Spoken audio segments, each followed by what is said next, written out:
This could spell bad news for Utah. Two key players are out for the Rose Bowl.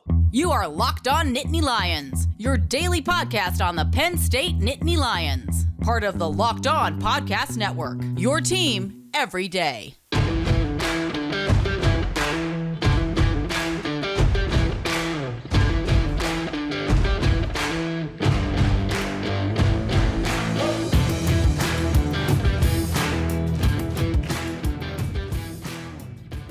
Thanks so much for making Locked On Nittany Lions your first listen every day. We are free and available wherever you get your podcasts.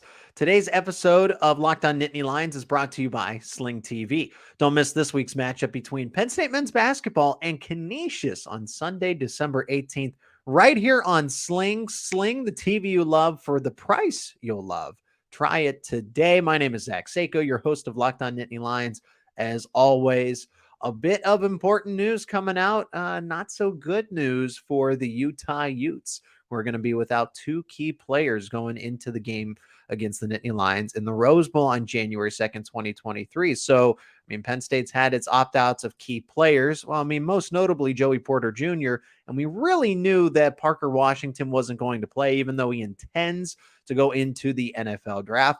But now some surprising opt-outs for Utah. We'll lead off the show with those and how they impact the game. Then I'm going to give you an update on the recruiting cycle for Penn State as they got him. They got a brand new commitment to the class of 2023 and some names you need to know that are on Penn State's radar that could commit either today or in the next coming days. Today's episode is Tuesday, December 13th, so we could even see someone commit today and the transfer portal as well. This is a big week for Penn State football to not only get kids at the high school ranks, but also in college as well. So the Rose Bowl, January 2nd, 2023, Penn State is now an underdog to Utah, but maybe that changes. Does that change with two key players opting out? Dalton Kincaid and Clark Phillips III. Those are huge losses for Utah in the scheme of this game. Let's start with Dalton Kincaid because he actually announced his opt-out from the weekend yesterday, Monday. The cornerback Clark Phillips III actually made his announcement that he was going to go to the NFL draft and focus on everything. But Dalton Kincaid was first, so we'll explain his situation first. He's rehabbing an injury that he suffered in the Pac-12 championship. He exited the game. In that game, Utah actually turned to third-string tight end Thomas Yasmin as one of the focal points of the offense. But oddly enough, Utah will be down to its third tight end with Yasmin becoming the elevated first-string starter, but now losing Dalton Kincaid, who's going to rehab the injury, said he's going to focus on the 2023 NFL draft as well. I think he's a phenomenal tight end prospect, just from what I've seen watching some Utah games here with the Pac-12 championship and seeing some highlights. But he actually was the backup. Brant Kuithe was the guy who was supposed to be the starter all along, the number one guy. And he ended up having a season-ending injury against Arizona State. But then Dalton Kincaid gets into that role and becomes Mr. Reliable. Utah will be without its leading receiver, Cam Rising, the quarterback, his favorite target. That's why this is a big deal. That's his favorite target. He's the safety blanket, but he's also the leading receiver. 70 receptions, 890 yards, 8 touchdowns. He was first team All Pac-12 and a finalist for the John Mackey Award, which goes to the best tight end in the country.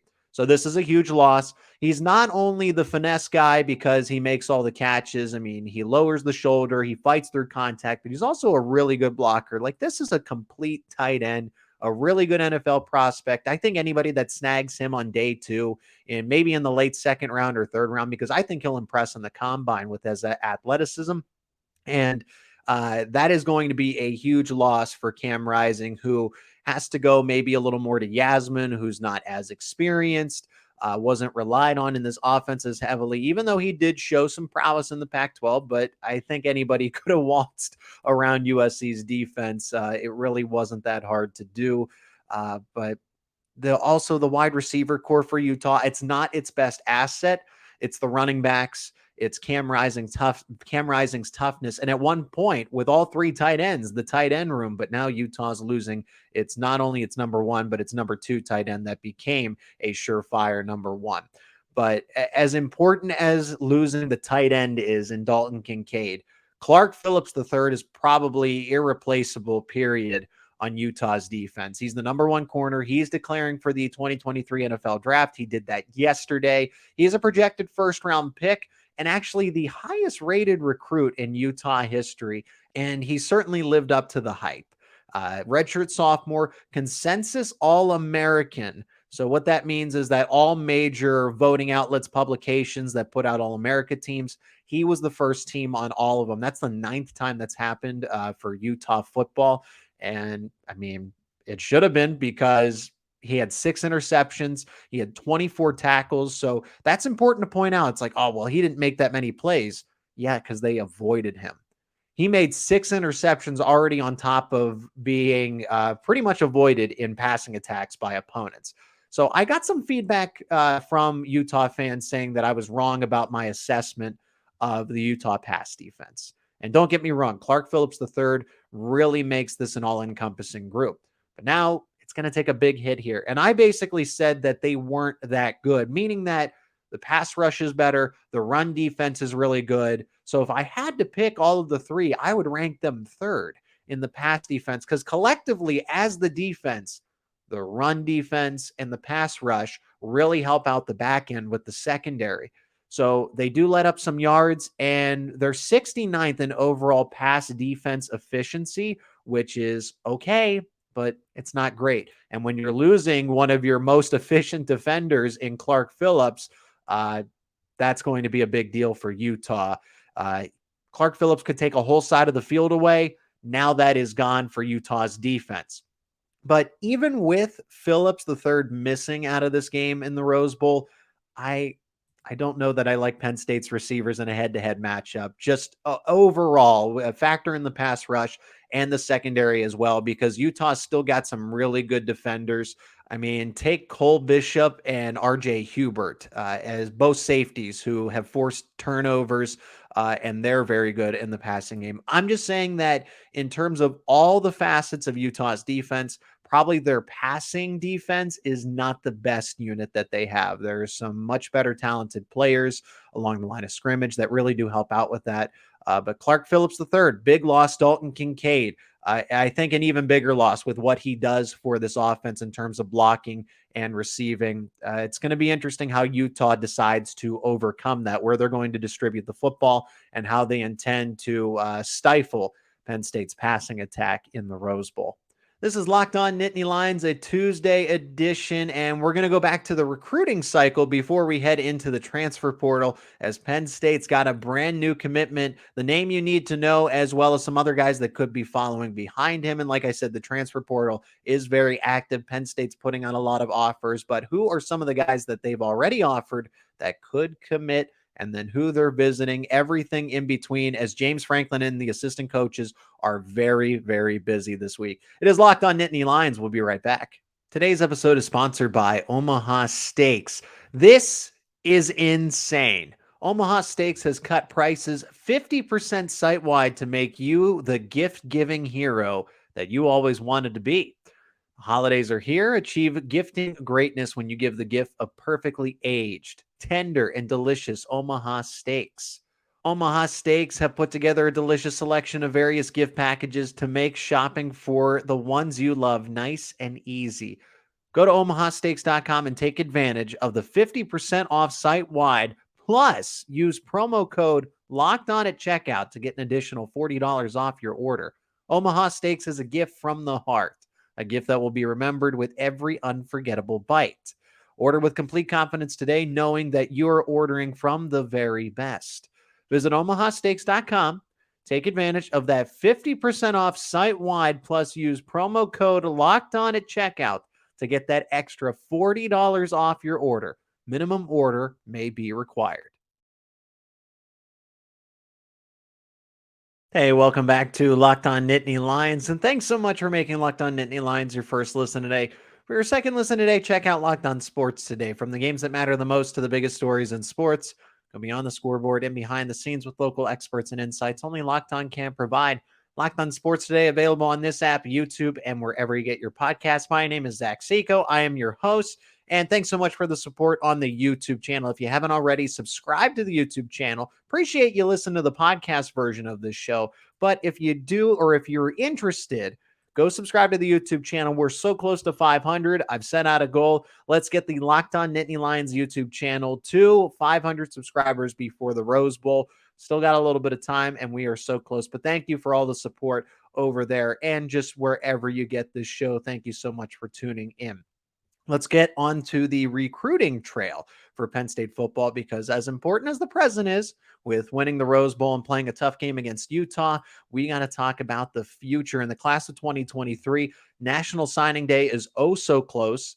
From the posting of this episode, 8 days away. 8 days away, December 21st, when everyone's got to sign on the dotted line. And Penn State gets a huge commitment late in the cycle, just 8 days before, like I said, and that is four-star defensive end Joseph Mupoyi. And Mupoyi is an athletic freak, to say the least. I like when Penn State makes these announcements, because James Franklin, I don't know that he necessarily tweets it, but whoever his Twitter manager is tweets out the video. We are better, 107K strong. And the internet goes wild. Penn State side of the internet. Anyway, he's a 6'4", 235-pound edge rusher. Went to Archbishop Carroll in D.C. before transferring to a prep high school in Connecticut. He actually started off wanting to be a basketball player. When I read up a little bit more on this kid, and I said, what's he all about? And he actually wanted to be a basketball player, then gave football a try because he was so gifted athletically. And now we see where he is. So some other sites have him listed as a 3-star, but he seems to be consensus top 5 player in Connecticut. That's overall. That's any position coming out of the state. But On3 actually has him as a 4-star. So I'll buy into that. I'll agree with them that Mupoyi is the real deal, and he deserves a 4-star rating. Penn State actually had to fend off quite some competition for this prospect. Michigan, Miami of Florida, Maryland, and Auburn. But it really seemed like it was going to be down to Michigan and Penn State, with a lean towards Penn State. It really was never in doubt. So what's the scouting report on Mupoyi? Well, he has a 6'10" wingspan, so he's got long range. He's got a huge frame, and scouts say he's really twitchy. So for a guy that size, that's got some pep in his step, and that's really good for the first step off the line of scrimmage, because you want to land that first punch. You want to land that first move on an offensive lineman, and that is key for an edge rusher. So as I've mentioned, lots of athleticism. You can see that from being a multi-sport athlete. You can see that from his pure size and speed. Go watch any of his highlight tapes. I've seen, what stood out to me was not necessarily his finesse moves, but the physicality, the bull rushes, the way that he was just able to push offensive linemen off of him. And this is the prototypical player, especially on defense, but I think that's kind of all-encompassing, where Penn State goes after kids who have freakish athleticism with college-ready physical traits, but may need a little more help on their technique, because you can teach somebody how to play football, can't really teach them size and speed. So my instant player comparison is Odafe Oweh. I know that is some lofty expectations for someone that's never played a down of college football. But Odafe Oweh, same thing, was a little bit taller, was 6'5", but about the same weight when he came into Penn State, showed that athletics, that freakish athletic ability. And I think that's going to be the case here. Now, Oweh still had to develop that technique, and he's actually gotten better since he's been in the NFL with the Baltimore Ravens. Like I said, pretty lofty comparison, but at least from a base, comparing the athleticism, the size, and where he is from a technique standpoint, I think it's a fair comparison, because Mupoyi has serious upside. So where does Penn State turn now that they've added one extra player in the class? That actually hasn't changed them in the rankings all that much. They're still pretty much in the mid-teens consensus across all the sites, On3, 24/7, wherever you go to get your college football recruiting rankings. But now Penn State's after not only one defensive end that they got a commitment from, but 2, and that's Mason Robinson. Mason Robinson's also a member of this class of 2023. He decommitted from Northwestern. He's got an 88 rating. He's a 3-star according to 24/7 Sports, but he's got that big frame and nice size to him. 6'4", 230 pounds. He's the number 10 prospect in Maryland according to 24/7. And he actually attends McDonough High School. So why does McDonough sound pretty familiar? Well, because PJ Mustipher went there, and as well as Denai Dennis Sutton. Denai Dennis Sutton just came recently from there. So they, once upon a time, were teammates. So there's a huge connection. Those guys can be essentially player recruiters at this point. He just recently took a visit to Penn State. In a video explaining his decommitment, he actually was wearing, if you paid attention real closely, he had a wristband. He had a wristband that was a Penn State Nittany Lions wristband. So Robinson seems to be all in here on Penn State, and Penn State's all in on trying to get him to commit. James Franklin and Anthony Poindexter actually did a home visit just yesterday. They visited him and his family, and everybody talked about it on social media, posted about it. He did pick up an offer from Notre Dame, but most of the prediction specialists say that there's a consensus here that Mason Robinson is going to end up at Penn State, and that would be another huge get. They're really bolstering this defense. You already have 6 members in the secondary, and now you're adding to the pass rush, and you're trying to get guys at the mid-level, the second tier, and they're going after linebackers as well. Another name to keep an eye on in this one, it's a lean towards Penn State, but it's not a given fact, and that is Kaveion Keys out of the state of Virginia, 6'2", 190-pound linebacker, was committed to North Carolina for a long time, actually, and then he decommitted late in the cycle, and James Franklin and company, well, they pounced. They did a home visit with Kaveion Keys, and 4-star recruit did take a visit to Virginia Tech and, Brent Pry. Okay, so this is going to come down to Brent Pry versus James Franklin. I don't think this will be the last, especially with the way that Penn State likes to recruit in the D.C., Maryland, Virginia area, which is where Virginia Tech is going to be recruiting a lot. So, and Brent Pry is very familiar with that area since he worked at Penn State for such a long time. But On 3 has basically him a lock to Penn State. He's got a 96% prediction rating to Penn State. So I'm going to lock both him and Mason Robinson to Penn State here, adding 3 recruits to the class of 2023. Now, is there one more that could be joining? Probably not. And that is Rodney Gallagher. So this is somebody that we've talked about in previous episodes. Very, very highly touted wide receiver recruit, and especially for Penn State. He took that visit at the Michigan State game, saw the home finale, saw the regular season finale, and Penn State win pretty decisively over the Spartans. He's a 4-star recruit. He's actually the top 5 athlete in all of Pennsylvania in this recruiting cycle, but he reaffirmed his commitment to West Virginia. He's closer to that area. He said that going to West Virginia games as a kid and just being that it's his home area, it felt like home at this day and age, and that's fine. Everyone says that NIL is a big deal. I think the sentimental factor has a lot to do with it. It's closer to his home. I will say this, though. If it wasn't for West Virginia, he would definitely be at Penn State. Penn State was definitely his second choice. That's why you saw him just thinking about it. Maybe do I want to flip here? Also, something that was factored in, West Virginia changed athletic directors. And head coach Neil Brown's on the hot seat since they haven't really been that good since he's taken over. Rodney Gallagher really has a good relationship with Neil Brown, but who knows how long he's going to be there. I already saw the comments, and people I think are spot on with this. If Neil Brown happens to get fired after next season because a new athletic director is going to want to bring in their own head coach to run the football program, Neil Brown's not this guy. He's not the guy anymore since they have a different athletic director. So Neil Brown could have a short leash. He could be on the way out if West Virginia doesn't put results together. And then if that's the case, Rodney Gallagher might switch and flip and be in the transfer portal in a year or two. That's a lot of speculation. Don't get me wrong. We're trying to predict the future of a high school senior, for crying out loud. But I think that's a good point because aside from the NIL stuff, the coaching relationship with Neil Brown and just that sentimental factor of West Virginia really factored into Rodney Gallagher picking West Virginia over Penn State. But Penn State could have really used maybe he flips. Maybe he does. Penn State's still going to try with just about 8 days left here before National Signing Day, which is December 21st. But I think that getting him would be a big boost to the class of 2023 because they only have Carmelo Taylor right now. And that is why they are looking in the transfer portal for wide receivers and guys with multiple years of eligibility. Notice that Penn State's not going after some players that are fifth-year seniors, have one final year with the COVID regulations that were put in place to add the eligibility. No, they're going after guys with 2 to 3 years left to play college football. Who are some of those guys? Well, we're going to get you updated on who Penn State is targeting and who could actually commit out of the transfer portal. It is Locked On Nittany Lions. Can we pause the pod for a second? Okay, we're paused. Great, because you got to try this. I'm talking about Built Bar's new reimagined flavors: cookie dough topper, coconut brownie bar, coconut brownie topper, white chocolate peppermint granola. It's Built's take on the granola bar, so it's more filling and still insanely tasty. And candy cane brownie puff. Built puffs are like biting into the universe's most delicious cloud.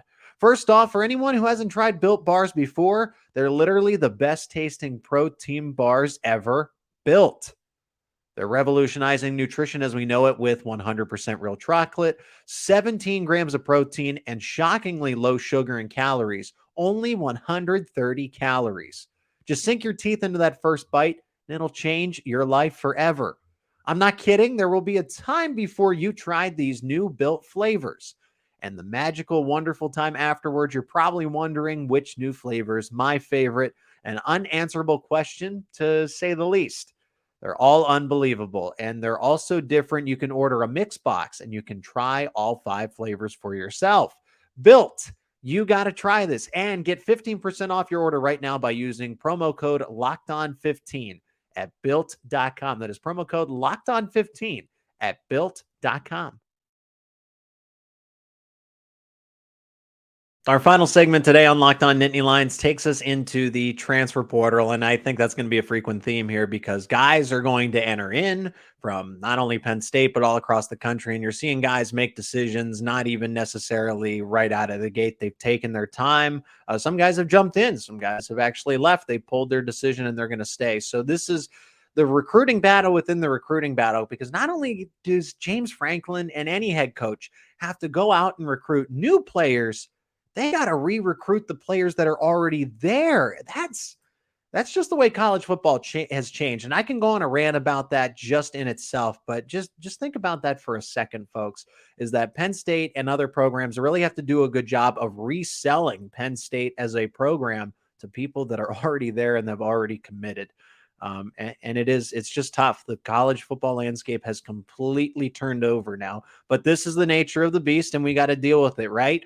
So who are the players that Penn State is now targeting? Because we've seen some new names pop up, and who did they plan? Well, they're actually planning to go see that Dante Thornton kid that we brought up. Yes, former Penn State verbal commit, decommitted, ended up flipping over to Oregon. He's a former 4-star. He's out of Maryland, actually went to a high school that I'm familiar with because that's where I grew up in. I grew up in Maryland, and Mount St. Joseph's, a very good preparatory school over there in that area. But went out to Oregon, long way from home, decided to jump in the transfer portal. He's 6'5", 205 pounds, and had 17 catches for 366 yards and 1 touchdown in his sophomore season for 2022. So this is something I also want to point out, that Penn State really likes to go after players that they had previous relationships with. There are no hard feelings. If somebody went to a different school, like Thornton, for example, going to Oregon, they immediately contacted him, and now they're setting up a home visit. They intend to make a home visit and talk to Thornton to see if they can get him back to Penn State, actually get him committed this time, right? So they go after familiar friends, because another one is Caden Prather. And just talked about Rodney Gallagher going to West Virginia. Well, Prather's in the transfer portal, and he's trying to leave West Virginia. He's a big target. He's huge. 6'4", 211 pounds, 52 receptions, 501 yards, and 3 touchdowns in 2022. So he's very productive, and Penn State could actually use some size at the wide receiver position. I think that's something that Penn State has really missed. Yeah, sure, they got it at the tight end spot, but I think having another Juwan Johnson type of player would be a nice boost to the wide receiver room. Don't you guys think? I know Malik Mega's there, but maybe someone to challenge him for that big receiver role, that sizable receiver, and make some of those jump ball catches in the end zone. So Prather's now a target again. And Gerard Parker, if you remember him, he was Penn State's wide receiver coach once upon a time. He actually followed Coach Parker to West Virginia, and not ultimately sure what happened to the relationship. Maybe it's the Neil Brown coaching situation. Maybe it's because West Virginia is not as good of a football program as everyone thought it would be. But here is Prather in the transfer portal, and Penn State is in contact with him. They want to get him. Now, finally, Dante Cephas. This is another player that was right out of the gate because he's from the Penn Hills area. He's originally from Pennsylvania, went to Kent State, put 2 very productive seasons together for the Golden Flashes. Now he's in the transfer portal, and he took a 2-day visit to Penn State this past weekend, Saturday and Sunday, hung out with some former high school teammates, Daquan Hardy, Tank Smith, but Dante Cephas did leave without making an official commitment. That's interesting. Now, if you do some research on 3, as you can tell, I like some of these Penn State publications because they do really good work. On 3, 24/7 Sports, all of them really do. Anywhere you can find some good Penn State resources, in addition to what I'm able to offer as well. But they have a 99% prediction rating for Dante Cephas to go to Penn State. It's down to Penn State and Pitt. Penn Hills area, that's closer to Pittsburgh, the University of Pittsburgh, but they actually have Penn State as the leading candidate to land him. Now, Penn State still needs to fend off some top tier programs, Colorado and Deion Sanders. That's going to be on the thorn in the side, right? When it comes to recruiting. Georgia, Notre Dame, and as I mentioned, the Panthers and Pat Narduzzi. I don't really see them as much of a threat. I'm more concerned about Georgia and Notre Dame, if I must say. But yeah, Penn State. Looks like they're going to land Dante Cephas. That might even come this week, and that would be a huge get in the transfer portal. But he did leave campus without a commitment, so he's mulling this decision over. Maybe he might take some other visits, but Penn State was his first stop, and I don't think as of right now he's got any more scheduled visits, but maybe that plans to change. So just keep an eye out for Dante Cephas and see if he makes that announcement this week.